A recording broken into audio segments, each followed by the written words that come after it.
जय हिंद दोस्तों। एक बार फिर से स्वागत है आपका अपना यूट्यूब चैनल सर्चलाइट इंडिया पर। यह नंबर सिस्टम का 13वां क्लास है। इससे पहले की 12 क्लास हो चुके हैं, तो यदि आपने नहीं देखा होगा उसे तो प्लीज जा करके आप उसे देख लीजिए। और आज के पहले क्वेश्चन की ओर हम लोग बढ़ते हैं। तो पहला क्वेश्चन है आज के लिए हमारा, कह रहा है कि कुछ धन को 5 आदमियों के बीच में बांटा जाना था।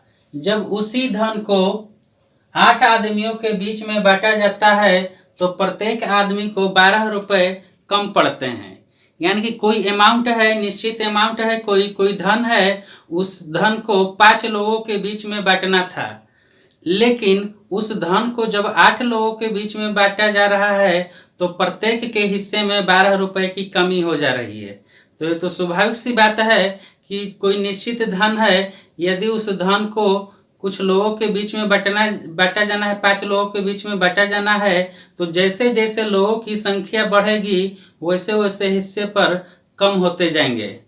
तो क्वेश्चन हमारा है कि कुछ धन को 5 लोगों के बीच में बांटा जाना था, जबकि उसी धन को 8 लोगों के बीच में बांटा जाता है तो प्रत्येक का हिस्सा 12 रुपए कम पड़ जाते हैं। मान लेते हैं, माना वह धन जो है, वह अमाउंट जो है 100 रुपया है। यानी कि 100 रुपए को 5 लोगों के बीच में बांटा जाना था, 5 लोगों के बीच में। तो रुपया बटा में हम लोगों की संख्या से भाग दे लेते हैं, तो प्रत्येक लोग के कितने पैसे मिलेंगे वो हमें पता चल जाएगा। यानी कि कुल अमाउंट को हम लोग 100 रुपया मान लेते हैं और 100 रुपये में 5 लोगों को देना है। यानी कि 100 में 5 से यदि हम भाग दे लेते हैं तो प्रत्येक के हिस्से कितने मिलेगी वो हमें पता चल जाएगा। अतः 100 में 5 से हम भाग दे लिए। उसी तरह से उसी धन में 8 लोगों के बीच में अब बांटा जाना है। यानी कि उसी 100 रुपये में अब 8 लोगों से हम भाग दे लिए तो प्रत्येक का हिस्सा हमें पता चल जाएगा कि कितना मिलेगा। यानी कि उसी 100 में 8 लोगों से हम भाग दे लिए। इस तरह से दोनों के अंतर, यानी कि पहले वाले के हिस्से में और अभी वाले के हिस्से में का अंतर हो जाएगा 12 रुपये।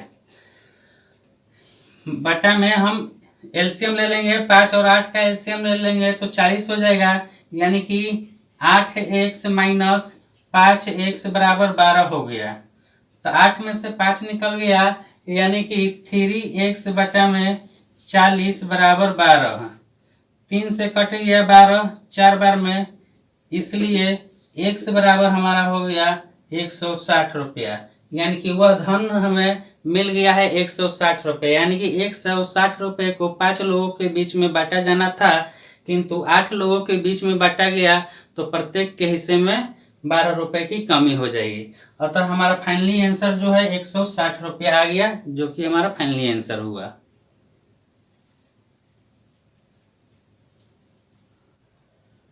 अगला प्रश्न है हमारा, क्वेश्चन कह रहा है कि किसी धन को 10 आदमियों के बीच में बांटा जाना था, परंतु उसे 8 आदमियों के बीच में बांट दिया गया, जिससे प्रत्येक के हिस्से जो है प्रत्येक व्यक्ति को 90 रुपए अधिक प्राप्त होने लगे।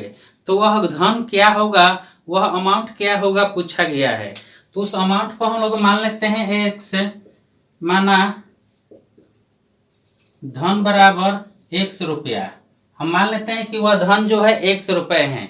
यानी कि 100 रुपये को पहले 10 लोगों के बीच में बांटने की प्रोग्राम थी, लेकिन उसे अब उसी धन को 8 लोगों के बीच में बांट दिया गया, जिससे कि प्रत्येक के हिस्से जो है 90 रुपये अधिक हो गए। तो जैसे जैसे लोगों की संख्या हम कम करते जाएंगे वैसे वैसे प्रत्येक की हिस्सेदारी जो है वह बढ़ती जाएगी।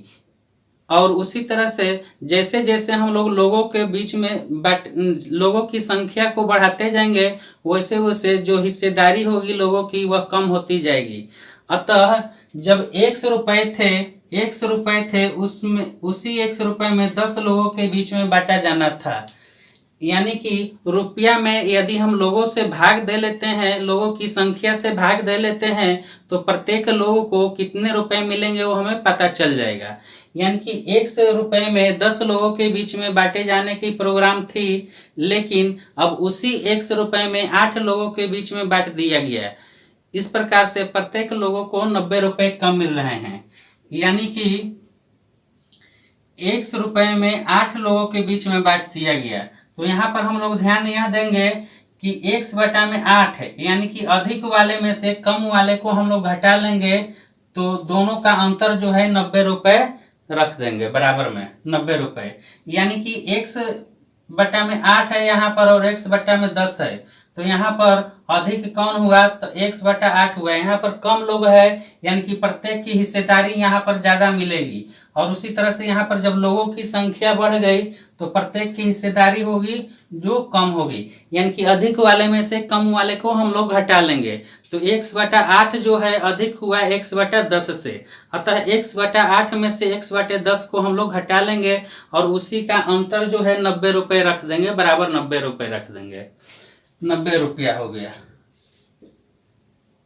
इसका एलसीएम हम लोग ले लेते हैं, तो 8 और 10 का एलसीएम 40 हो जाएगा, यानी कि 8 पाँचे 40, 5x माइनस 10 चौके 40, 4x बराबर 90 हो गया। तो 5 में से 4 निकल गया, यानी कि x बराबर 90 गुणे 40, यानी कि बराबर 3600 रुपया जो है वो हमारा आंसर हो गया फाइनली। यानी कि 3600 रुपये हमारा फाइनली आंसर हो गया। 3600 रुपये को बांटे जाने हैं, वह धन जो है वह अमाउंट जो है 3600 रुपये आएंगे। तो 3600 रुपया आंसर हो गया।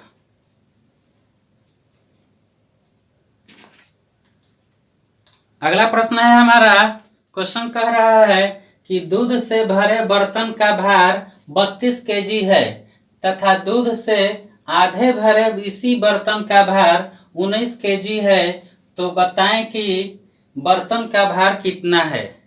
जब दूध से भरा हुआ बर्तन है तो उस समय उसका वजन जो है 32 केजी है। इसका मतलब यह है कि बर्तन का वजन भी और दूध का वजन भी जब सम्मिलित रूप से कह रहा है 32 केजी है, लेकिन जब बर्तन आधे भाग भरा है दूध से तो उस समय उसका वजन जो है 19 केजी है। यानी कि बर्तन का वजन जो पहले था वो तो बर्तन का वजन अभी भी उतना ही है, क्योंकि उसी बर्तन के बारे में बात की जा रही है जिसमें कि पहले दूध थे।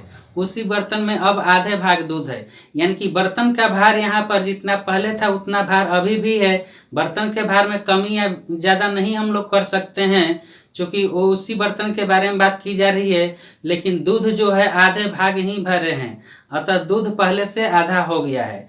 तो आधे भाग दूध का वजन प्लस में उस पूरे बाल्टी का जो बर्तन है बर्तन का वजन दिया हुआ है 19 केजी। यानी कि हम मान लेते हैं, माना बर्तन का भार बराबर x केजी। मान लेते हैं कि उस बर्तन का भार जो है x केजी है तथा दूध का भार बराबर y केजी। दूध का भार हम लोग y केजी मान लिए और बर्तन का भार जो है हम लोग x केजी मान लिए।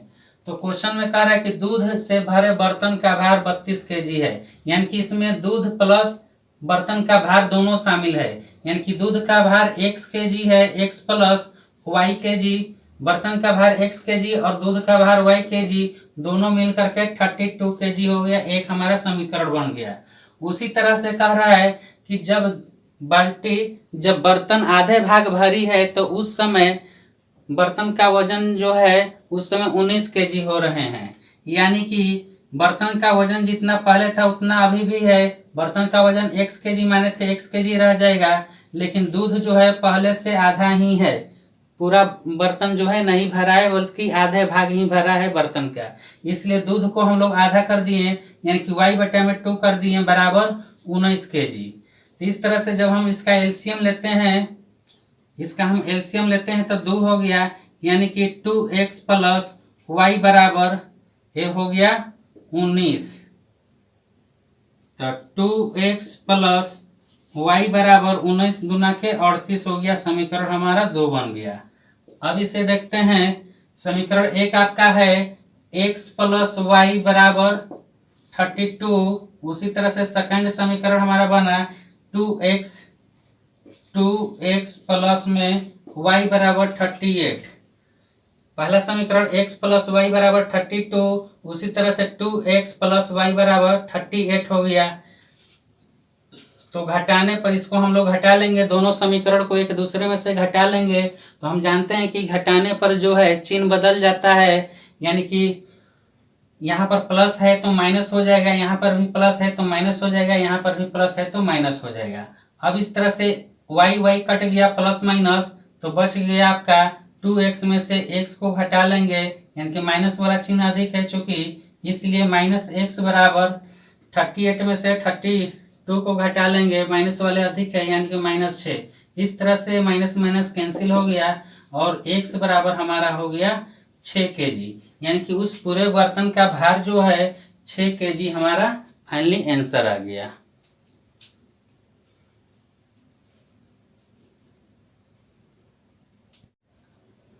हाँ, तो अगला प्रश्न है हमारा। क्वेश्चन कह रहा है कि कुछ संख्या में घोड़े तथा उतने ही संख्या में आदमी जा रहे हैं।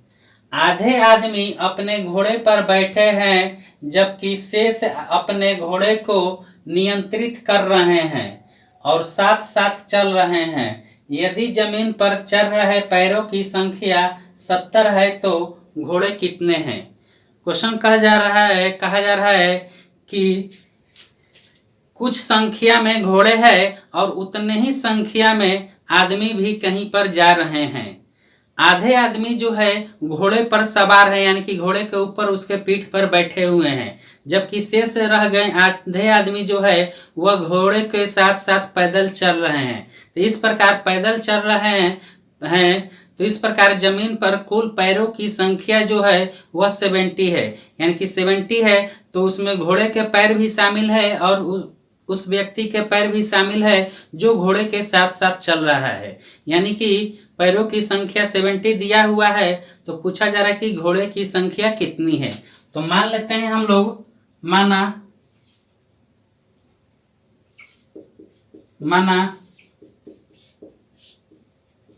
घोड़े की संख्या बराबर 1 से, मान लेते हैं कि घोड़े की संख्या जो है 1 से, तो उतने ही संख्या में आदमी है, यानी कि इसलिए आदमी की संख्या बराबर भी 1 से हो जाएंगे। जितने घोड़े हैं उतने चूंकि आदमी हैं। आगे कहा जा रहा है कि आधे आदमी जो है अपने घोड़े पर बैठे हुए हैं, यानी कि घोड़े के ऊपर सवार हैं, और आधे बचे आदमी जो है वो घोड़े के साथ साथ चल रहे हैं। यानी कि घोड़े के पैर होते हैं 4, तो पैरों की संख्या दिया हुआ है 70 दिया हुआ है चूंकि, तो घोड़े के पैर होते हैं 4, यानी कि प्रत्येक घोड़े के पैर 4 होते हैं। तो कुल घोड़े के पैरों की संख्या यदि निकलना होगा तो घोड़े की संख्या में 4 से यदि हम मल्टीप्लाई कर देते हैं, गुणा कर देते हैं, तो इस तरह से घोड़े के कुल पैरों की संख्या हमारा निकल आएगी। तो घोड़े के पैर होते हैं 4 होते हैं, प्रत्येक घोड़े के 4 पैर होते हैं, यानी कि 4 में हम x में गुणा कर देंगे तो 4x हो जाएगा घोड़े के पैरों की संख्या। उसी तरह से आदमी के पैर होते हैं 2, तो आदमी की संख्या है x हम लोग माने हैं, तो x चूंकि आधे आदमी जो है सवार है, अपने घोड़े पर सवार है और आधे आदमी पैदल चल रहे हैं, तो यानी कि आधे लोग बचे हैं, तो x बटा में 2 लोग बचे हैं और प्रत्येक लोगों के पास 2 पैर होते हैं, इसलिए 2 से हम मल्टीप्लाई कर दिए, बराबर दोनों का योगफल जो है, यानी कि सभी के पैरों का योगफल जो है घोड़े के पैर प्लस में उस आदमी के पैर जो पैदल चल रहे हैं, इन सबका पैरों की संख्या 70 है। यानी कि देखिए घोड़े की संख्या है x और घोड़े के पैर होते हैं 4, यानी कि 4 में x में गुणा कर दिए तो 4x हो गया पैरों की संख्या, घोड़े के पैरों की संख्या 4x। उसी तरह से आदमी की संख्या को हम लोग x माने हैं चूंकि आधे आदमी जो है वो घोड़े पर सवार है और आधे आदमी पैदल चल रहे हैं। तो आदमी की संख्या अब यहाँ पर हो गया, पैदल चल रहे हैं आदमी की संख्या x बटा में 2 हो गया, गुणे प्रत्येक आदमी के पैर 2 होते हैं, इसलिए हम 2 से मल्टीप्लाई कर दिए, 2 से 2 कैंसिल हो गया, अब बच गया 5x, यानी कि 4x 5x बराबर 70। कुल पैरों की संख्या 70 दिया हुआ है, तो 5 से कट गया 14 बार में, इसलिए x बराबर हो गया 14। यानी कि घोड़े की संख्या पूछा गया है कि घोड़े कितने हैं, तो घोड़े की संख्या 14। यदि आदमी की संख्या पूछा जाता तो आदमी की संख्या भी 14 आ जाएंगे, लेकिन घोड़े की संख्या पूछा गया है तो घोड़े की संख्या हो गई 14 हो गई, जो कि हमारा फाइनली आंसर हुआ। नेक्स्ट प्रश्न है हमारा, क्वेश्चन कहा जा रहा है कि एक छात्र को किसी संख्या में 13 से गुणा करने के लिए कहा गया, परंतु भूल करके भूलवश 31 से गुणा कर दिया, तो परिणाम 540 जो है अधिक हो गया, तो वह संख्या क्या होगी। किसी स्टूडेंट से, किसी छात्र से यह कहा गया 31 से मल्टीप्लाई करने के लिए कहा गया। किसी संख्या में कोई अज्ञात राशि है, कोई संख्या है जिसको कि 13 से मल्टीप्लाई करने के लिए कहा गया, लेकिन उसने बाय मिस्टेक बस 31 से मल्टीप्लाई कर दिया, 31 से गुणा कर दिया। नतीजा यह हुआ कि पहले से परिणाम जो है उसका आंसर जो है 540 जो है उसका अधिक आ गया परिणाम। तो किसी संख्या को 13 से गुणा करना था, उसने बाय मिस्टेक बस 31 से गुणा कर दिया। नतीजा यह हुआ कि 540 जो है वह अधिक आ गया। तो वह संख्या पूछा गया है, वह अज्ञात राशि को पूछा गया है। तो आइए देखते हैं, माना संख्या बराबर x मान लेते हैं, यानी कि उसको x में 13 से गुणा करना था, x में 13 से गुणा करना था, लेकिन उसने किया कि भूल करके x में 31 से गुणा कर दिया, जिससे कि उसका परिणाम जो है वह 540 आ गया, यानी कि प्लस 540 आ गया। तो 13 में x में मल्टीप्लाई करते हैं तो 13x बराबर 31x। इस तरह से जो 31 में मल्टीप्लाई किया तो 540 आ गया, यानी कि 540 को यदि हम लोग घटा लेते हैं इस साइड से, 31x में से 540 को हम लोग घटा लेते हैं तो ये दोनों तरफ बराबर हो जाएगा, दोनों तरफ बराबर हो जाएगा, यानी कि 13x बराबर 31 माइनस 540 को हम घटा लेते हैं तो दोनों तरफ बराबर हो जाएगा। तो 540 को इधर लाते हैं, 13 को उधर ले जाते हैं, तो हमारा यानी कि 31 में से 13 निकल गया तो 18x बचा, 18x बराबर 540, तो 18 3 के 54, यानी कि 30 बार में। इस तरह से x बराबर 30 आ गया, यानी कि वह संख्या जो है 30 है, जिसमें कि 13 से मल्टीप्लाई करना था। तो वह संख्या पूछा गया कि संख्या क्या होगी, तो संख्या जो है 30 हमारा आंसर आ गया।